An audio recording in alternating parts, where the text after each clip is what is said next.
So I was talking about the relevance of storytelling as a peace pedagogical tool. And this comes from really a belief and research that talks about stories being who we are. Human beings are about stories.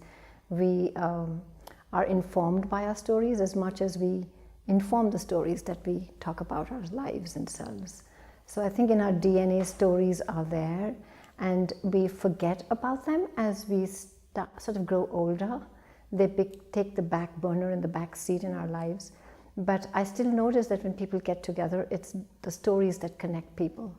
And so my own experience around understanding stories as a peace tool was a personal experience of mine because I was growing up in a post-conflict era, and my family had been impacted by partition of India, the 1947 partition. And I grew up hearing stories about the other side, how the other side had massacred them, had raped their women, had looted their homes, and had displaced them basically and made them refugees.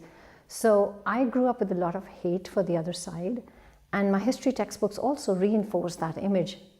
But for the first time when I came for my further studies to the US, I met somebody from the other side. And when we started sharing our personal stories, I realized that the victims on my side were actually the perpetrators on her side.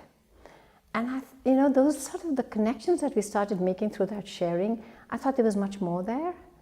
And we started working together and really began to work with youth and educators around building spaces and platforms where people could share those personal stories across conflict, not just within their conflict, because it was about opening those boundaries.